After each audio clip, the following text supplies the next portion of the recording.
Assalamualaikum warahmatullahi wabarakatuh. Alhamdulillah Alhamdulillahilladzi arsala rasulahu bil huda wa dinil haqq liyudhhirahu 'alad dini kulli wa kafa billahi shahida. Asyhadu an la ilaha illallah wa asyhadu anna Muhammadan abduhu wa rasuluh la nabiyya ba'da.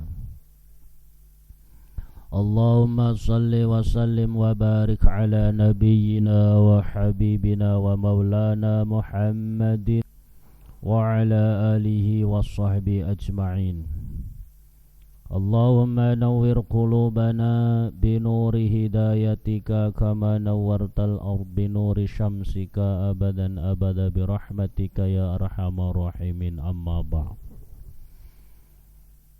Bersyukur pada Allah subhanahu wa ta'ala, bapak-bapak, ibu yang dirahmati Allah, semoga senantiasa Allah memberikan keringanan kepada kita untuk selalu bersyukur atas nikmat yang telah Allah berikan kepada kita, untuk selalu merasa kaya hati kita.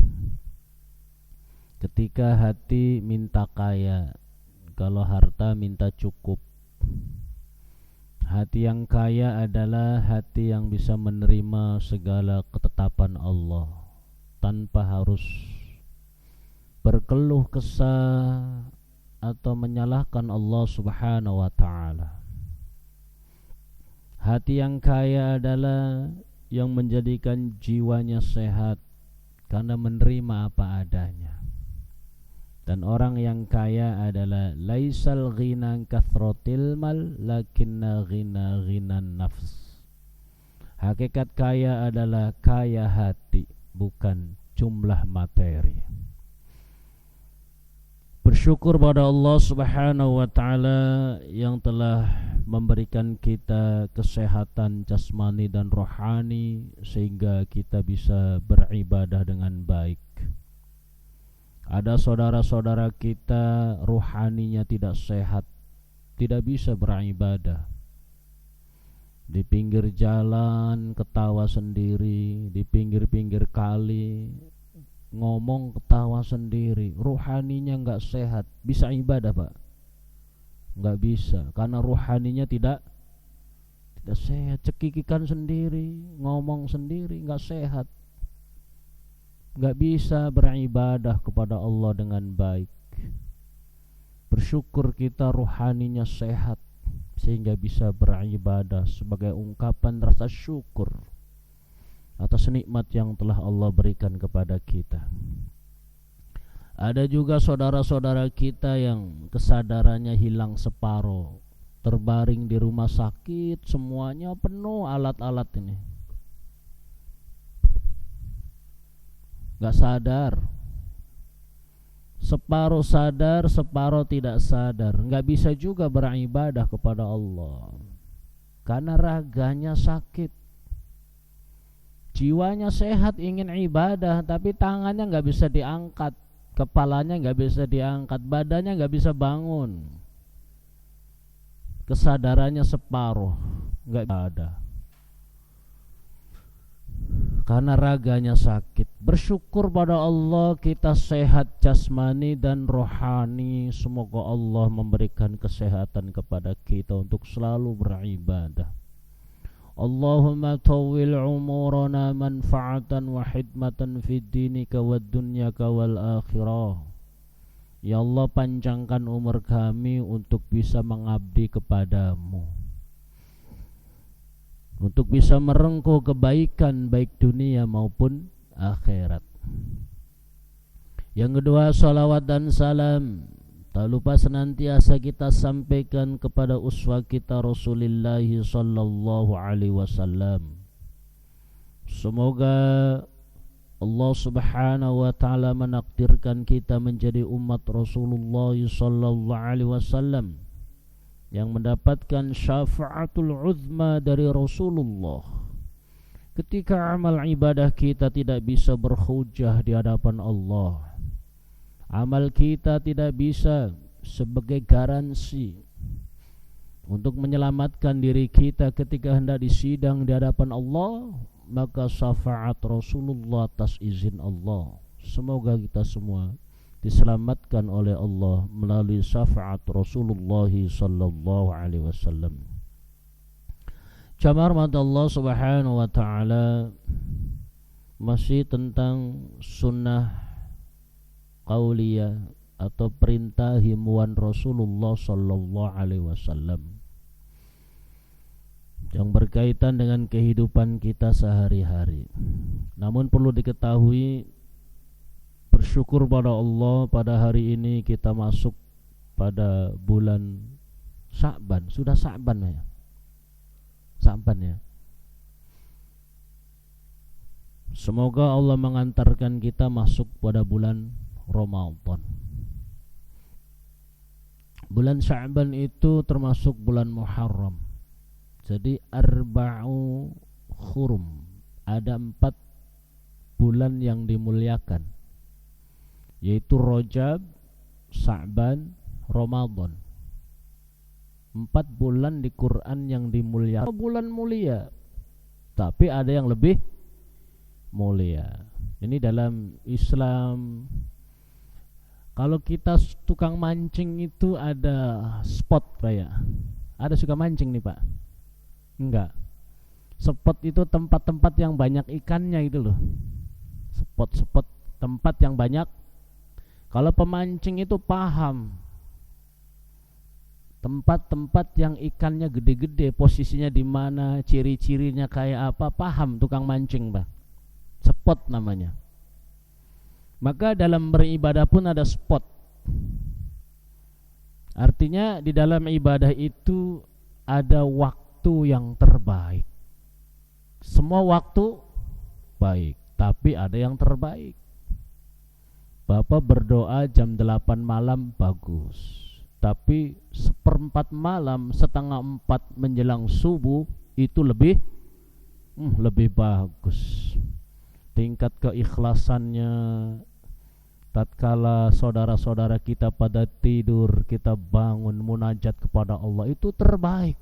Jam 8 malam bagus, jam 7 bagus, kapan saja bagus. Tapi spotnya itu yaitu jam 3:30. Gak usah jam 3 lah, terlalu malam. Atau jam 2 terlalu 3:30. Kita bangun, mandi 10 menit, sholat secukupnya, semampunya, lalu berdoa. Itu spot berdoa. Sama bulan pun, semua bulan baik, tapi ada yang terbaik, disebut Muharram. Rajab, Sya'ban, Ramadan, kemudian lompat, yaitu bulan Asyura. Bulan Asyura itu bulan apa itu? Muharram ya. Padahal ini pun Muharram, tapi yang lebih Muharram orang mengenali di bulan Asyura. Bulan yang dimuliakan ada 4: Rajab, Ruwah, Puasa, Syawal, Kapit, Suro. Yang 3 gandeng, yang 1 misah. Ini kata Allah, arba'atu hurum, 4 bulan yang dimuliakan.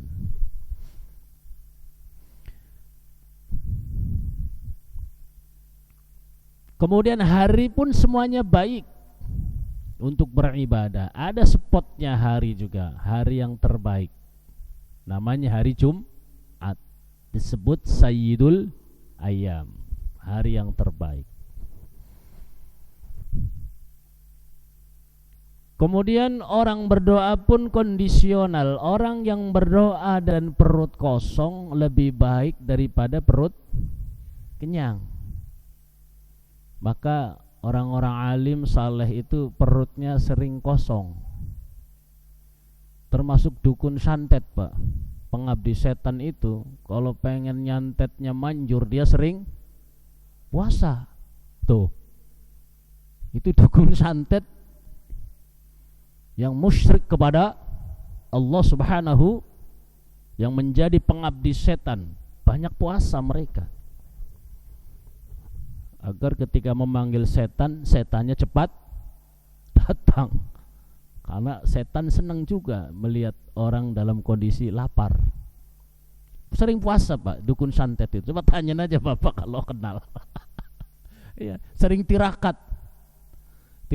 Tapi tirakatnya ya tirakat karena setan, nggak pakai aturan sunnah Rasulullah Sallallahu Alaihi Wasallam.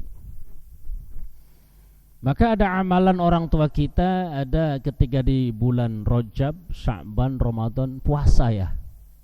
Ada 3 bulan Haji, ada ya. 3 bulan ada. Termasuk orang tua saya mengamalkan itu.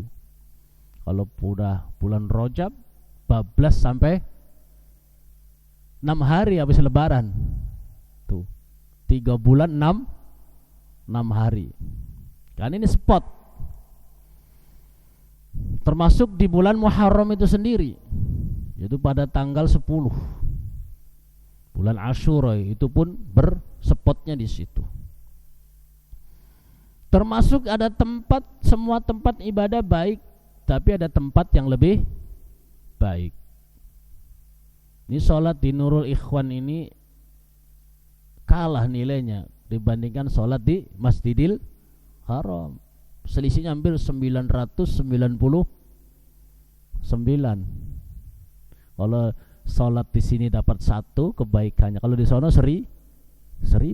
Di Masjidil Aqsa 500 turun Masjidil Aqsa. Di sini cuma 1. 100.000 ya. Tuh. Nabawi 1000 ya, maksud saya Nabawi ya. Madinah ya. Tuh, beda tempat, beda nilai. Ada spotnya juga ini. Maka dalam hal ini Syekh Muhammad bin Idris atau Imam Syafi'i, beliau hidup pada abad kedua ya, 150 Hijriah kurang lebih. Maka beliau termasuk salafus saleh. Salaf itu orang terdahulu, saleh itu yang sangat saleh, waro. Kalau kita bicara salafus saleh, siapa orang yang disebut salafus saleh itu adalah mereka yang hidup di abad pertama, masa Nabi dan masa sahabat. Kemudian setelahnya, yaitu setelah sahabat, namanya tabi'in, 200 tahun berikutnya.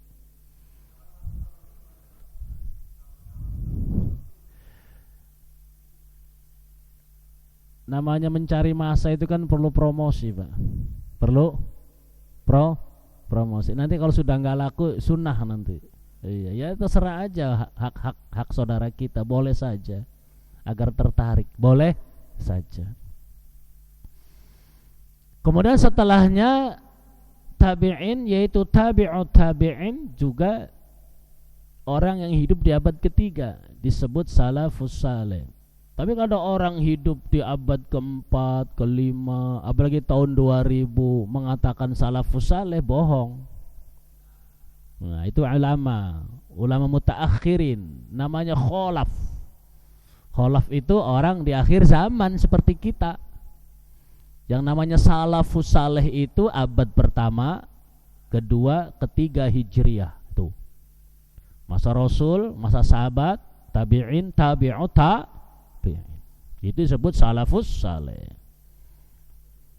Salafus saleh si A, kemudian hidupnya di abad keberapa, dia dicek. Oh, di abad ke-8 ya, bukan salafus saleh. Nah, Imam Syafi'i orang hidup di abad kedua, sekitar 150 Hijriyah kurang lebih. Silakan dicek. Dia catatan disebut tobaqot. Catatan pribadi namanya tobaqot. Apa tobaqot beliau? Inna du'a, sesungguhnya doa itu, kata beliau, la yuqbalu, tidak ditolak. Doa itu tidak ditolak ala khamsati layalin, yaitu pada 5 malam. Ini spot. Yang pertama kata beliau fi awali Rajab, pada awal bulan Rajab, bulan Muharram, udah kelewat. Apa yang kita lakukan kemarin di bulan Rajab? Insyaallah puasa. Spot itu. Kemudian yang kedua, wa fi nisfi Sa'ban, pertengahan bulan Sa'ban. Ini termasuk spot, Pak. Karena apa? Yurfa'ul amal ila rahmati rabbi. Pertengahan bulan Sa'ban itu diangkatnya catatan amal-amal manusia untuk disampaikan kehariban Allah Subhanahu wa ta'ala. Dilaporkan amal. Yurfa'ul amal. Maka di situ kita punya masalah. Apa masalahnya? Jangan-jangan karena amalku ini tercampur dengan riya, maka amalnya kosong. Jangan-jangan karena amalku tercampur dengan kesombongan, ini loh saya yang paling taat, gak ada lagi di perumahan ini orang yang paling rajin ke masjid kecuali saya. Nih, nah, jangan-jangan hilang. Ini masalah bukan nih, Pak? Masalah. Maka spot ini kita harus ada concern point, harus ada perhatian khusus di pertengahan Sya'ban itu. Karena diangkatnya amal, maka kita punya rasa khauf, rasa khawatir, jangan-jangan amal kita banyak yang gapuk. Tahu gapuk nggak ya? Nah, kalau padi itu ini berdiri, nggak berisi. Kalau berisi nunduk, kalau gapuk ke atas. Kenapa gapuk? Boleh jadi tadi karena ada sifat riya, sombong, merasa paling taat. Nah, ini masalah bagi kita. Dan sifat seperti ini enggak menjangkit pada orang awam, pada kita, ustadz, kiai ada. Semua ada. Karena itu sifat alamiah manusia. Oleh karena itu harus kita kenali itu, agar kita ada cepat kita tarik gitu loh. Kita perlu yang ngaji kan begitu. Ketika muncul sifat itu cepat kita buang. Ketika muncul cepat kita buang. Jangan dibiarkan sifat itu berselancar di batin kita. Nanti amal kita zong. Ketika amal itu sudah dilaporkan ke depan Allah Subhanahu wa ta'ala, kita punya masalah. Ya Allah, sampai enggak amal ini? Maka di malam pertengahan Sya'ban itu kita tambah ibadah. Kita tambah dengan amalan-amalan yang lain, banyak istighfar kepada Allah Subhanahu wa ta'ala, ditambah ibadahnya. Biasanya di nisfu Sya'ban itu orang membaca surat Yasin ya 3 kali, betul di sini ya.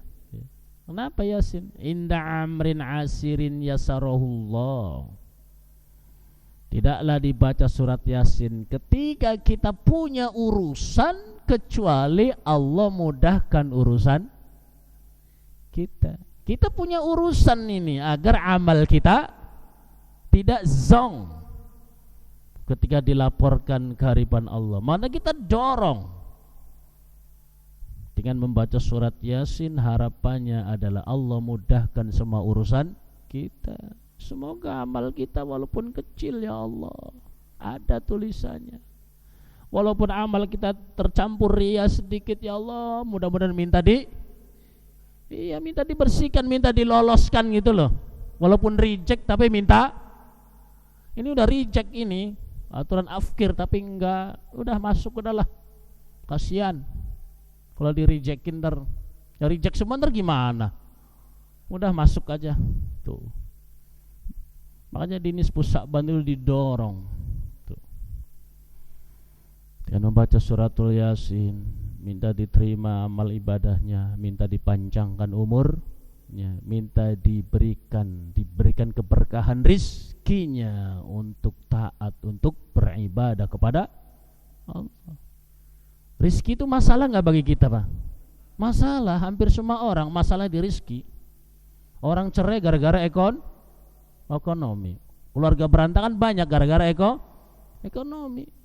Maka kita dorong agar dilancarkan oleh Allah Subhanahu wa ta'ala. Inna amrin, kita punya masalah yang sulit, maka dengan baca surat itu Allah mudahkan. Gak cuma itu, Pak. Kalau Bapak senang baca satu surat dalam Quran, surat itu bisa memberikan syafaat. Bapak senang surat Yasin, surat itu bisa memberikan syafaat pada hari kiamat.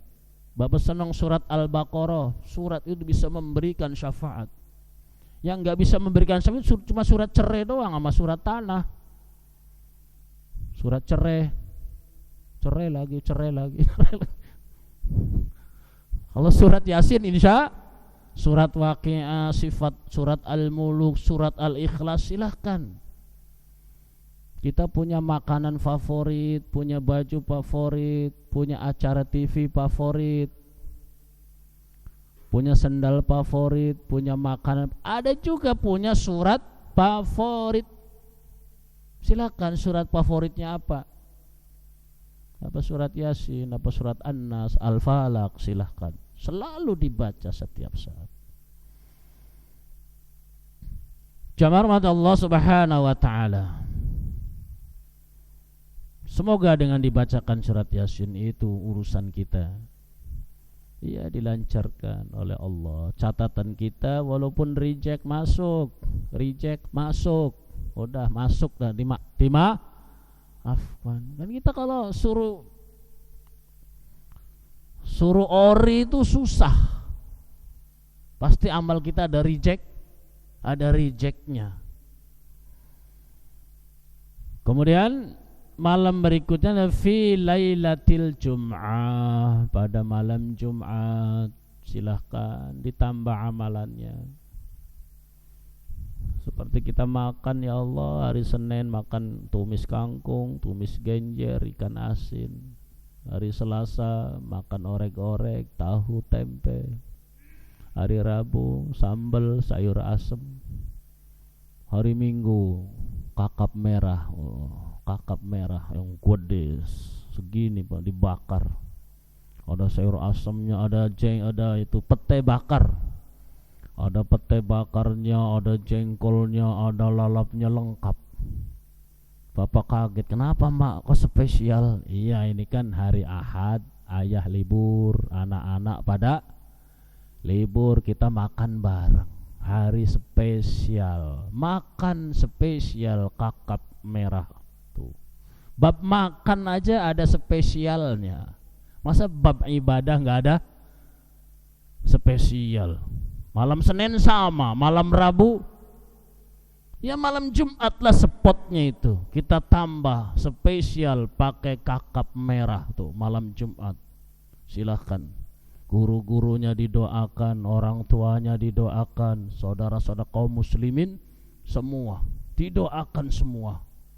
Barang-barang di masjid insya Allah itu spot. Kemudian berikutnya adalah fi lailati Idul Fitri wal Adha, pada malam Idul Fitri dan Idul Adha. Kadang orang kebalik ini.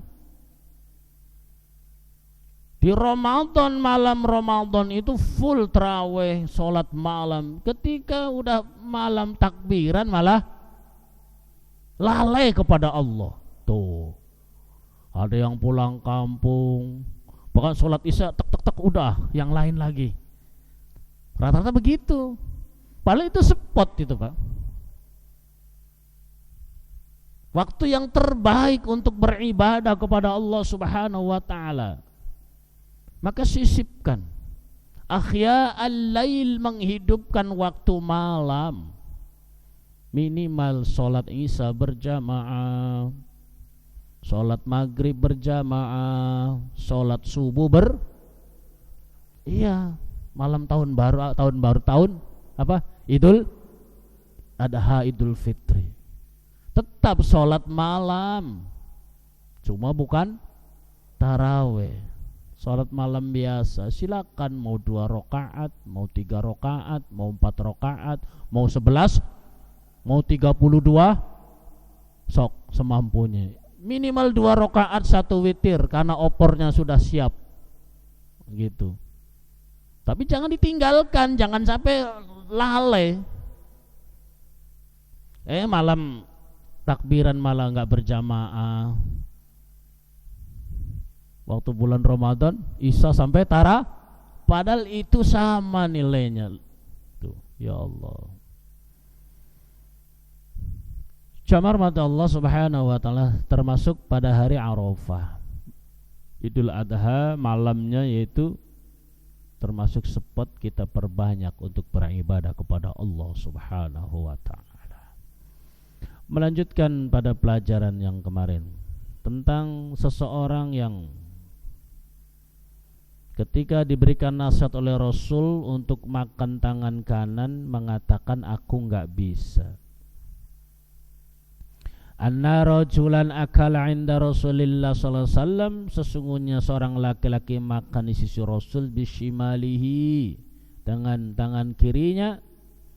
Faqala, maka Rasul menegur, kulla biyaminik, makanlah dengan tangan kananmu, kata Rasul. Qala, orang itu mengatakan la astati, aku enggak bisa.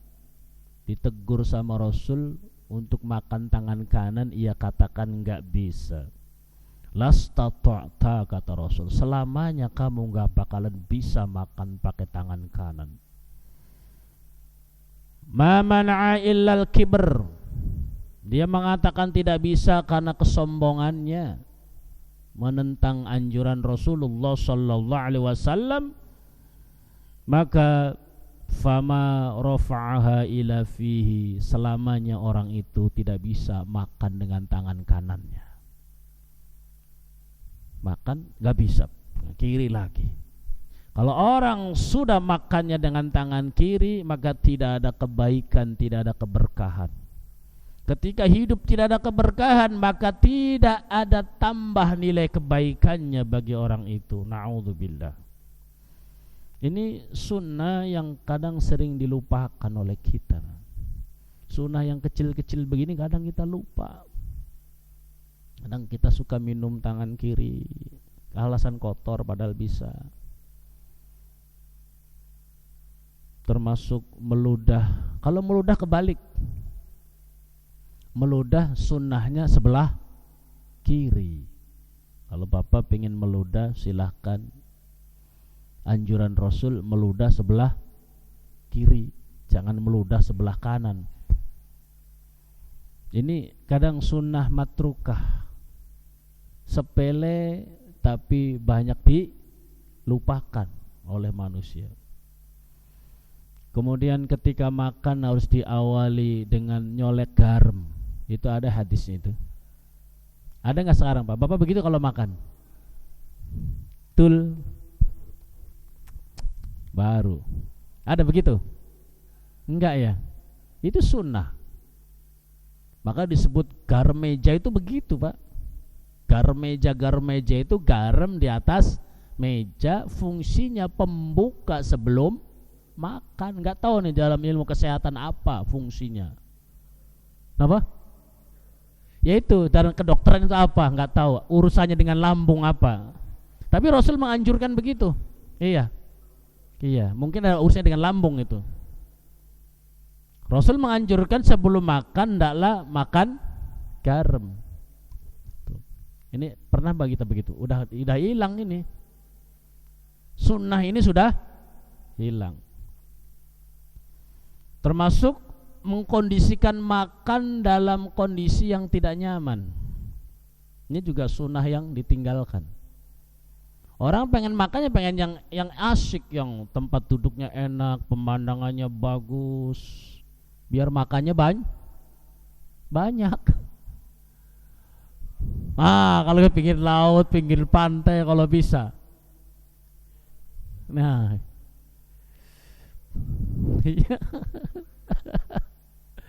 padahal sunnahnya itu yang sudah ditinggalkan, makan kondisikan tidak nyaman. itu.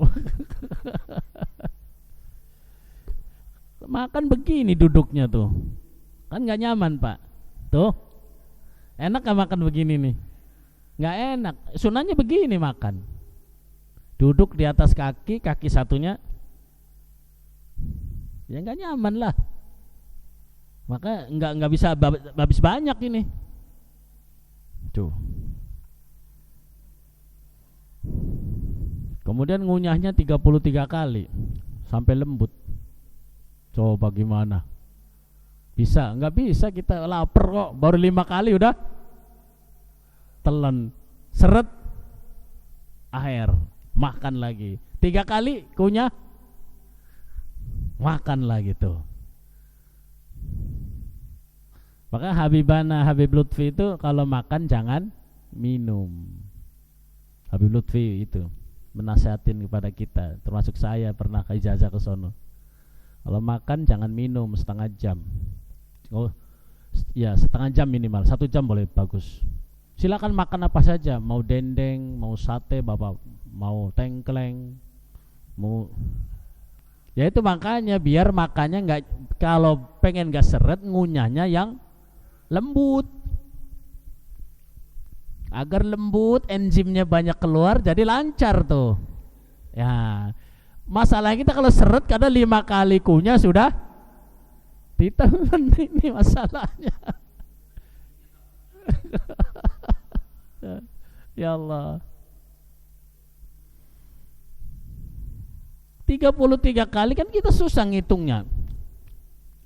Ya minimal lembut. Maka kuncinya kalau kata beliau jangan minum, biar ngunyahnya lama. Kalau ngunyahnya lama, nelannya gampang, jadi nggak seret. Tuh. Dan ini termasuk terhindar dari berbagai penyakit Pak. Kalau orang makan, minumnya itu ntar setengah jam, insya Allah kayak penyakit orang zaman sekarang itu bisa terhindar, kata beliau. Maka beliau umurnya udah tua masih glowing aja itu wajahnya, Habib Lutfi itu ya. Tuh, pola makannya begitu, nggak ada yang dipantang itu. Cuma beliau makan nggak banyak, kemudian nggak minumnya entar setengah jam. Ini sering kita sampaikan terutama pada jamaah yang 50 ke atas. Kalau anak muda mah nggak jadi soal. Ini masih bagus di dalamnya, mesinnya. Kalau kayak kita sudah aus semua ini. Kalau umur 50 ke atas sudah aus, sudah pada fanbelnya sudah pada ini, pada iya. Terus oli pada bocor gitu kira-kira. Jadi daya kurang bagus, daya serapnya udah kurang, semua kurang bagus. Maka ini sangat baik cara makan seperti ini. Ngunyahnya yang lembut, jangan minum.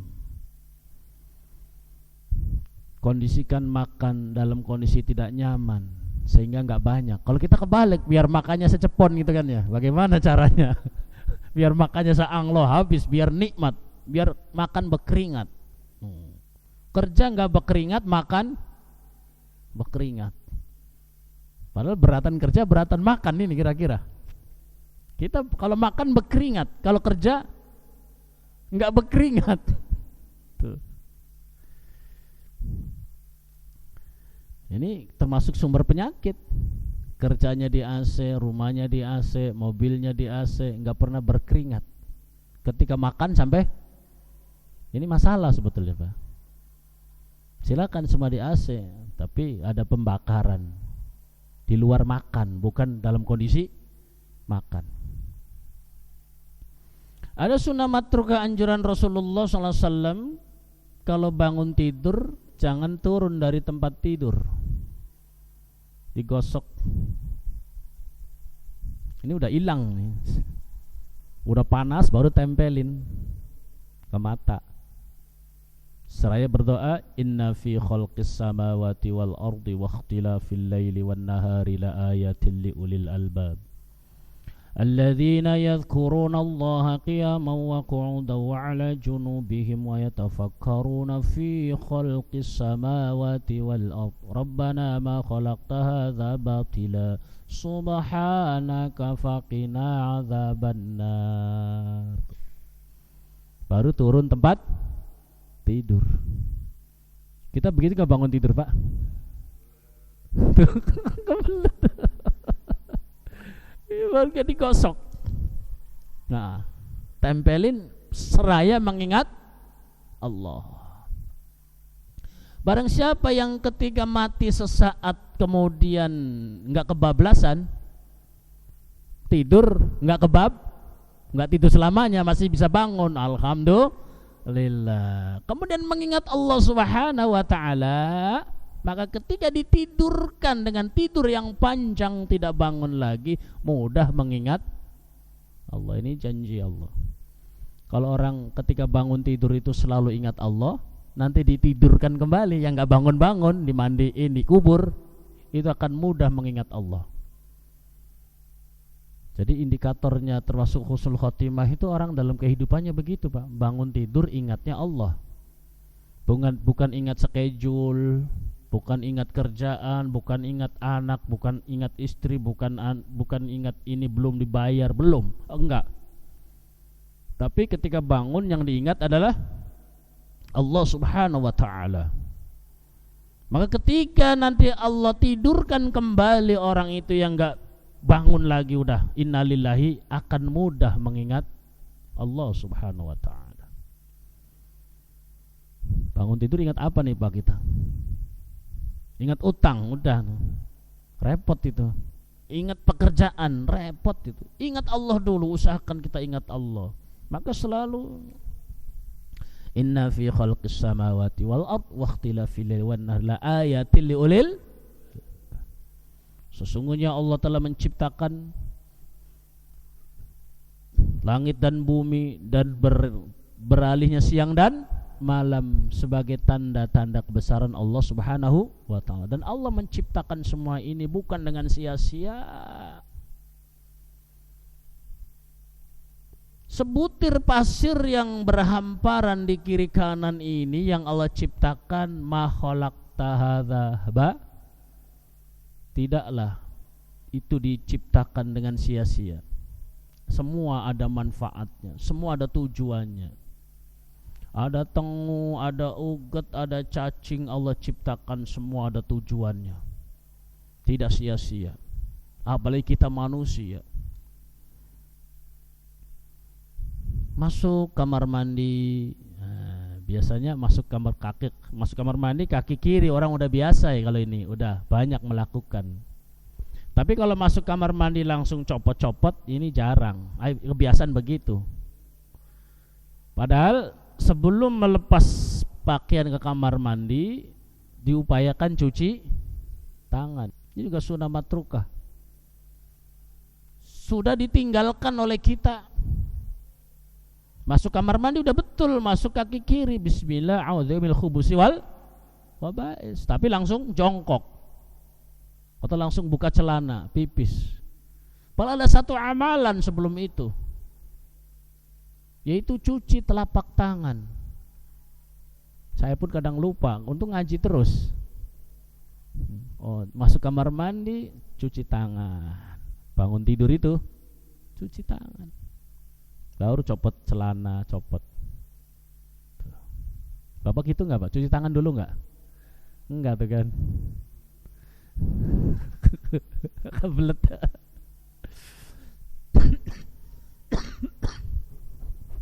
Sahabat bertanya, ya Rasul, kenapa harus cuci tangan?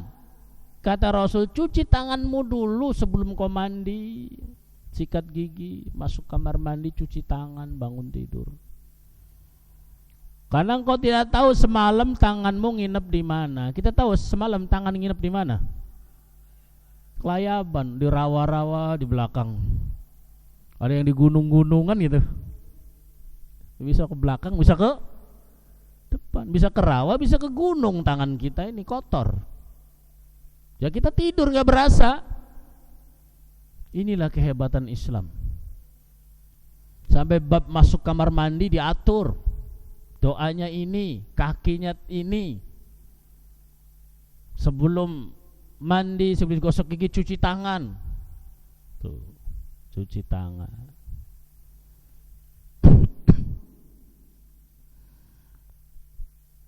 Kemudian ketika mandi dianjurkan siram yang bagian bawah. Ini pun jarang kita. Kalau kita mandi langsung dari atas ke bawah, mandi itu dari bawah ke atas. Pure. Baru naik. Baru jangan dari atas ke bawah. Bapak kalau mandi gimana, Pak? Dari bawah ke atas ke bawah, Pak? Oh gitu ya. Boleh shower tapi harus digayung dulu. Aduh tuh.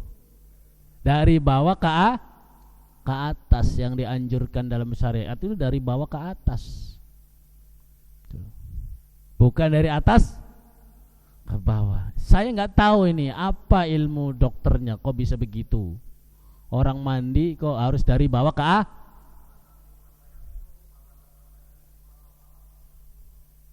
Oh gitu.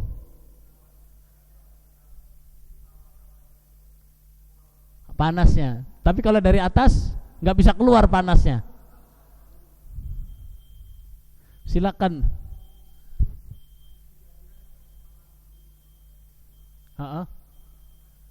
Oh gitu.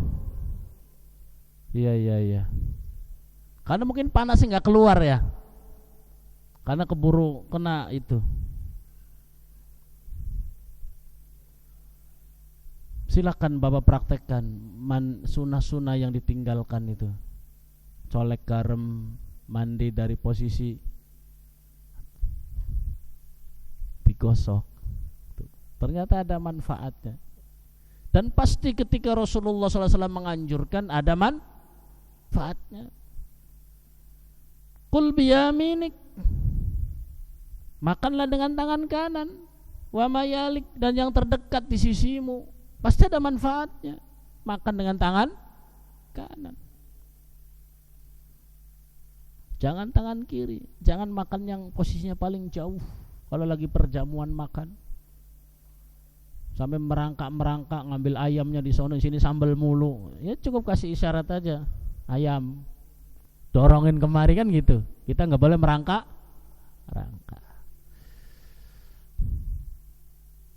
Demikian tentang bab makan. Kita lanjutkan nanti tentang hadis berikutnya, yaitu tentang soft salat.